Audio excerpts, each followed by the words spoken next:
It is these politicians, who cause all this problem. And in India, the British are ruling, and they have the policy of divide and rule. Divide and rule. So they divided us and they ruled us. Unfortunately, we should not become scapegoats. It is the policy of the politicians to divide and rule. We should be united. If we are united, Allah says in the Quran in Surah Al-Imran, chapter number 3, verse number 103, وَأَتَصِلُوا بِحَبْلِ اللَّهِ جَمِيعًا وَلَا تَفْرَقُوا. Hold to the rope of Allah strongly and be not divided. The rope of Allah, it is a glorious Quran. So all the Muslims throughout the world should hold to the rope of Allah and they should not be divided. Hope that answers the question. Bismillah ar-Rahman ar-Rahim. Alhamdulillah wa salatu wassalamu ala Rasulullah wa alihi wa sahbihi ajma'in.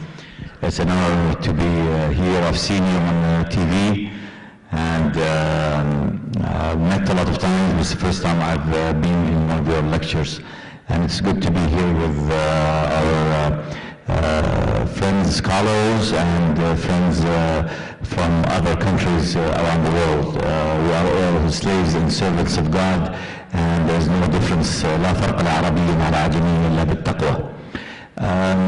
One thing I would just like to add, that when you brought the idea of Mandela, yes, he was a freedom fighter and he came out and he got the Nobel Prize.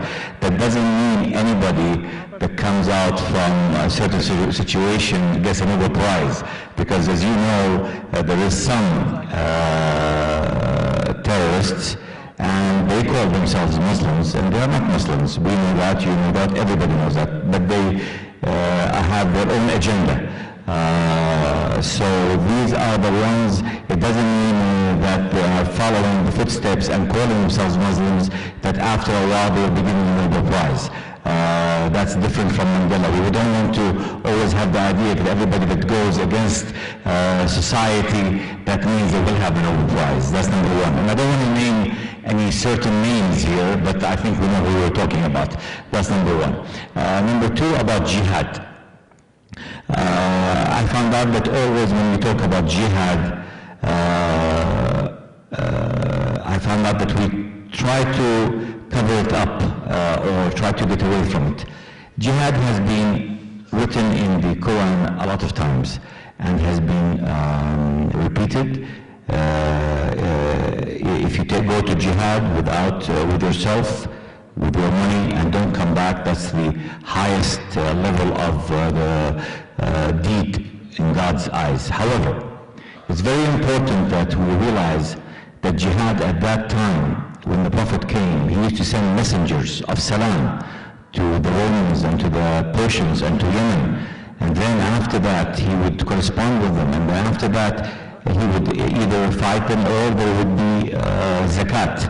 And he would treat those other religions, Jewish, Christian, in a very high level of humanity. After we talk about jihad at that time, it differs after time. First, when we used to have jihad, nobody used to go to jihad without the orders and instructions of the Prophet or the Khulafa al-Rashidin, Abu Bakr, Umar, Uthman, or Ali. And after that, all the Ummah. Then after that, it used to be anybody that did against the rule or against the instructions, they used to be punished.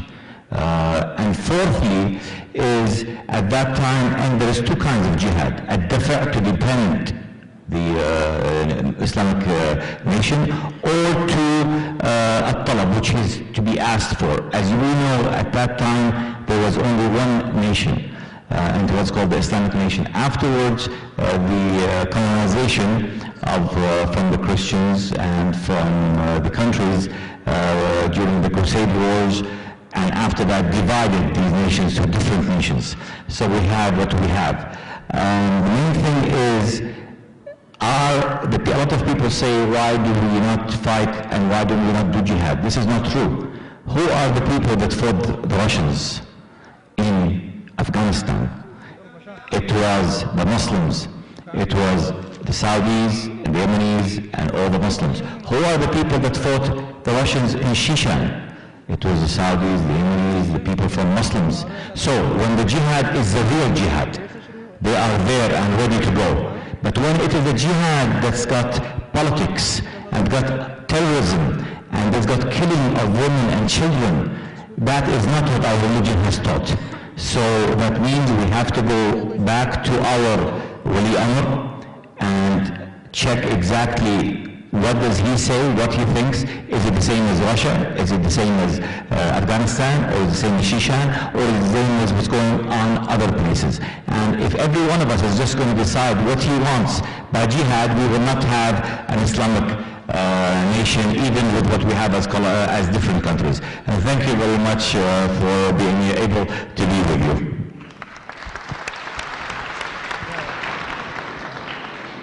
Jazakallah, thank you, Prince Khalid. And it's good of you. Since my topic was in jihad, I'd like to thank you that you covered the topic, which I've done in the other tapes, mashallah, jazakallah. And I do agree with you, as I said in a nutshell, that many people have this conception that any Muslim fights any war for any reason, with a personal gain, with the power, for fame, thinks it's a jihad. It's a misconception. Allah, thank you. And I do agree with you that anyone that comes out of the jail doesn't get a peace, maybe price for peace. And I do agree that there are many black sheep of a community. There are black sheep in the Muslim community who unfortunately the media picks up and portray as though they are exemplary Muslim. Many a time, one of the strategies which I have spoken in my talk, media and Islam war or peace, that many a time the media picks up the black sheep of a community and they portray as though they are exemplary Muslims. So we have black sheep in the community like we have in all other communities. What I tell them, that if you want to know how good a car is, suppose the latest car has been launched, S600 Mercedes, and you put behind the steering wheel a person who does not know how to drive a car, and he bangs up the car, who will you blame, the car or the driver? Blame the driver. If you want to know how good the car is, look at what are the facilities, what are the safety measures, what is the pickup, what is the average, what is the gear ratio. So if you want to know Islam, read the Quran and the Hadith. If you really want to test drive the car, you can expert behind the steering wheel. And the best exemplary Muslim is our last and final messenger, Prophet Muhammad, peace be upon him. Jazakallah shukran. Okay, we have a non-Muslim guest here. We'll take him. Hello. Sir, in every job there is some priority with... Name and profession, please. Mr. Malsetti, I am in the nursing profession. Okay. Malsetti. Every job there is a priority is there.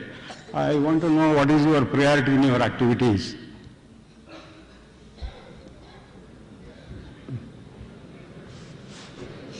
There was the question that every job has a priority. What is the priority in my activity? The priority in my activity is that I want to convey the message of truth to the whole of humanity.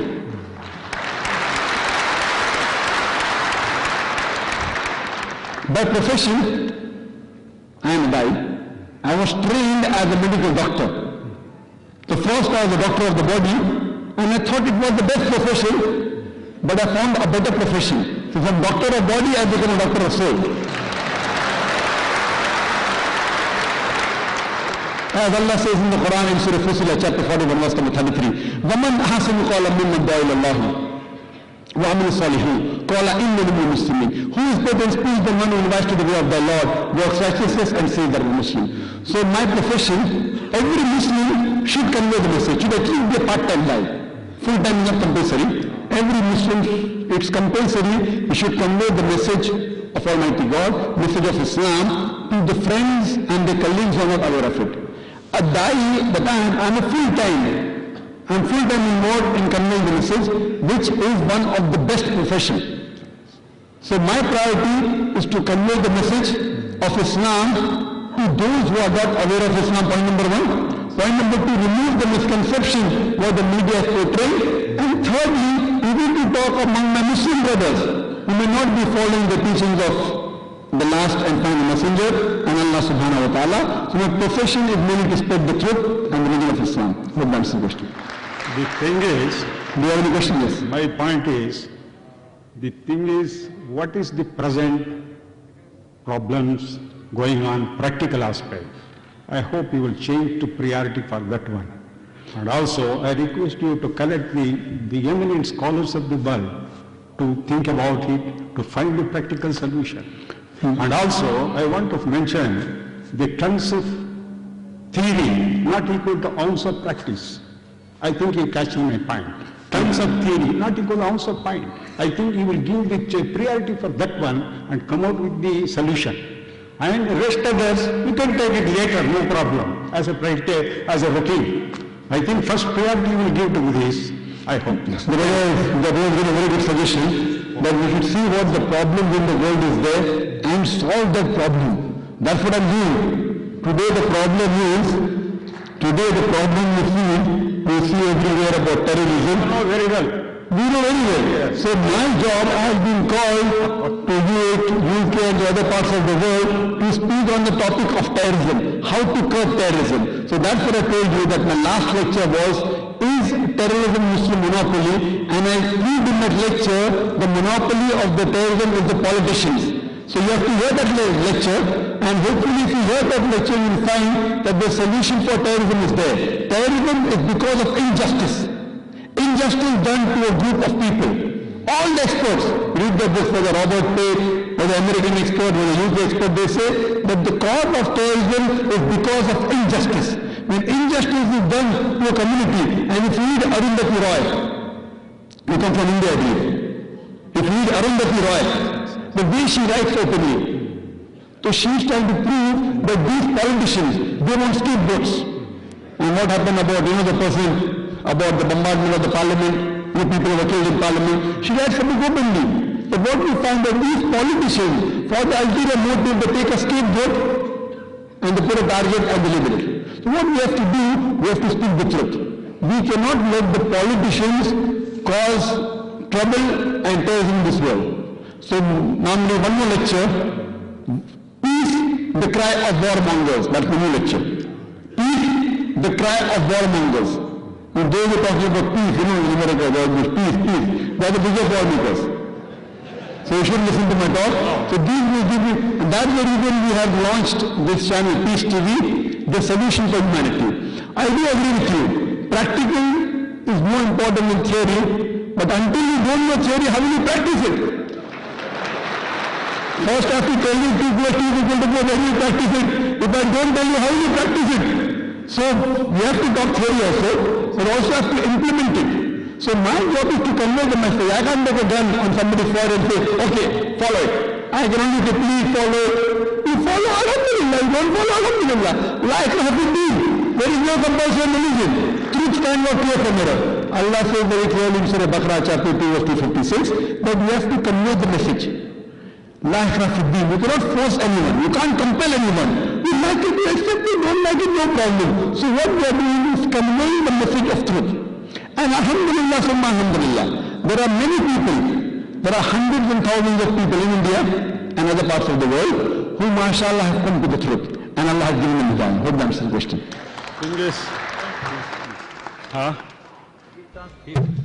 Okay, we'll take a question from the more sisters. aspect of the practical things, sir.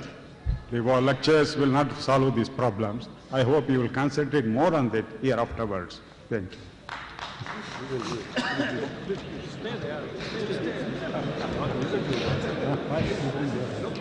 We have to practice on more practical things. If I ask, what is practical? Then you have to give a lecture what is practical. If I ask you what is practical, so you have to say something. Now what you also do is telling me, correct? You are also talking. So you are talking to me. So you are not following your own rule. If you say don't talk practice, so why are you talking? You are talking because you are conveying the message to me. I am not saying you are doing wrong. You are doing right, brother.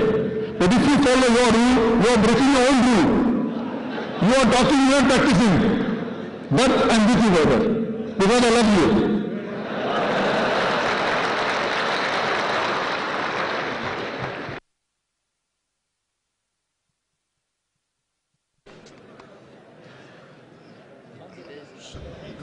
Excuse me. Brother, excuse me, we'll take a question from the sisters, and the same rules will apply to the sisters. We will give the priority to the non-Muslim guests. Hello, Dr. Sunil.